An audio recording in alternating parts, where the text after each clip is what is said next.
Hi friends, இன்றைக்கி இந்த வீடியோவில் என்ன பார்க்க போகிறோன்னா டிஎன்பிஎஸ்சி குரூப் 4 தேர்வு வந்து இப்போ ஜூலை மாதத்தில் வந்து எழுதியிருக்காங்க. இதற்கான ரிசல்ட் வந்து பார்த்திங்கன்னா எப்போ வெளியாகுன்ற தகவல் வந்து இப்போ வெளியாகி ரீசெண்டாக வந்து இப்போ அதை பற்றி அந்த வீடியோவில் நீங்கள் பார்க்க போகிறோம்.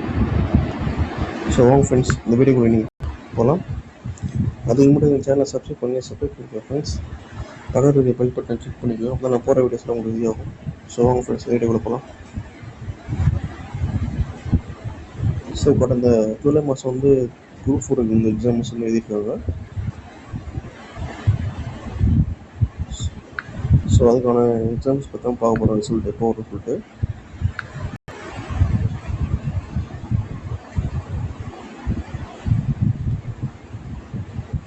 தமிழ்நாடு அரசு பணியாளர் தேர்வு ஆணையம் சார்பில் ஜூலை 12ஆம் தேதி குரூப் 4 தேர்வு நடந்திருக்கு. கிராம நிர்வாக அலுவலர், இளநிலை உதவியாளர், தட்டாட்சியர் என 3935 காலி பணியிடங்கள் நிரப்பப்பட உள்ளன. அதுக்கு தான் போட்டி நடத்துறாங்க. சுமார் 13,87,900 பேர் தேர்வு விண்ணப்பித்திருந்த நிலையில் 14,48,000 பேர் தேர்வு எழுதியிருக்காங்க. ஒரு பதவிக்கு சுமார் 287 பேர் போட்டி போட்டிருக்காங்க. வெற்றி வாய்ப்பு விகிதம் பார்த்தீங்கன்னா சற்றுக்குரிய 0.35% ஆகும். அதாவது 1000 பேருக்கு குறைந்தது 0.35 பேர் மட்டுமே தான் தேர்வு செய்யப்பட உள்ள போட்டிருக்காங்க.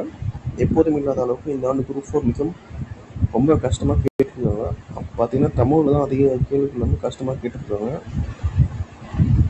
100 கேள்விகளில் பாதிக்கும் மேற்பட்ட கேள்விகள் பாடத்திட்டத்தில் இல்லாத கேள்விகள் கேட்டிருக்காங்க. தேர்வர்களும் தேர்வு பயிற்றுனர்களுமே இதை வந்து சொல்லியிருக்காங்க. குரூப் 4 தேர்வுகளுக்கான பதவிகள் ஒற்றை நிலை தேர்வு அடிப்படையில் பணி நியமனங்கள் நடைபெறுகிறது. தேர்வர்கள் கட்டாயமாக 200 கேள்விகளுக்கும் பதிலளித்திருக்க வேண்டும். தவறான பதில்களுக்கு நெகட்டிவ் மதிப்பெண்கள் வந்து இந்த எக்ஸாம்ஸில் கிடையாது. எனவே இந்த இடத்துல வந்து லக்கு வந்து முக்கியமாக இதில் பங்கு வகிக்குது. சரிங்களா? உதாரணமாக சில தேர்வர்கள் குறைந்தபட்சம் 150 160 கேள்விகளுக்கு சரியான பதில் கண்டறிந்து இதர வினாக்களுக்கு மட்டுமே உத்தேசமாக பதில் வச்சிருக்காங்க. மறுமுனையில் உள்ள சில தேர்வர்கள் அதிகபட்சமாக 58 வினாக்களுக்கு மட்டுமே பதிலை வைத்துக்கொண்டு இதர அனைத்து வினாக்களுக்குமே உத்தேசத்தின் அடிப்படையிலும் கேள்வி வரிசை எண்கள் தெரியாத பதில்களுக்கும் எல்லாம் பி வாய்ப்பை தேர்ந்தெடுப்பது அடிப்படையில் பதில் அளித்திருப்பார். டிஎன்பிஎஸ்சி குரூப் 4 தேர்வில் எந்த அளவுக்கு முக்கியமானது என்பது பெரும் வாய்ப்பு உட்படுத்த வேண்டியதுன்னு சொல்லியிருக்காங்க. சரிங்களா? எனவே 50 மதிப்பெண்கள் வாங்கும் தேர்வர்களுக்கும் 120 மதிப்பெண்கள் வாங்கும் தேர்வர்களுக்கும் இடையிலான திறன் வேறுபாட்டை தேர்வு மூலம் கண்டறியலாம் சொல்லியிருக்காங்க.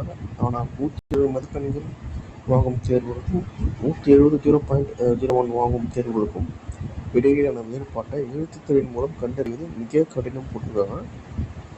உண்மையை சொல்ல வேண்டும் என்றால் இவர்கள் யார் திறமையானவர்கள் என்பதை எழுத்துத்திறன் மூலமாக மட்டுமே கண்டறிய முடியாதுன்னு சொல்லியிருக்காங்க. இதுதான் லக்குன்னு சொல்லியிருக்காங்க. சரிங்களா? இப்போ வந்து பார்த்தீங்கன்னா இந்த ரிசல்ட் வந்து பார்த்தீங்கன்னா இந்த மந்த்து எண்டுக்குள்ளே வரதான் சொல்லியிருக்காங்க. டிஎன்பிஎஸ்சி அறிவிச்சிருக்காங்க.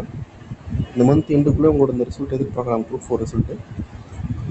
இந்த வீடியோ உங்களுக்கு பிடிச்சது லைக் பண்ணுங்கள், ஷேர் பண்ணுங்கள், கமெண்ட் பண்ணுங்கள், மறக்காமல் சப்ஸ்கிரைப் பண்ணிக்கோங்க ஃப்ரெண்ட்ஸ். Thank you friends.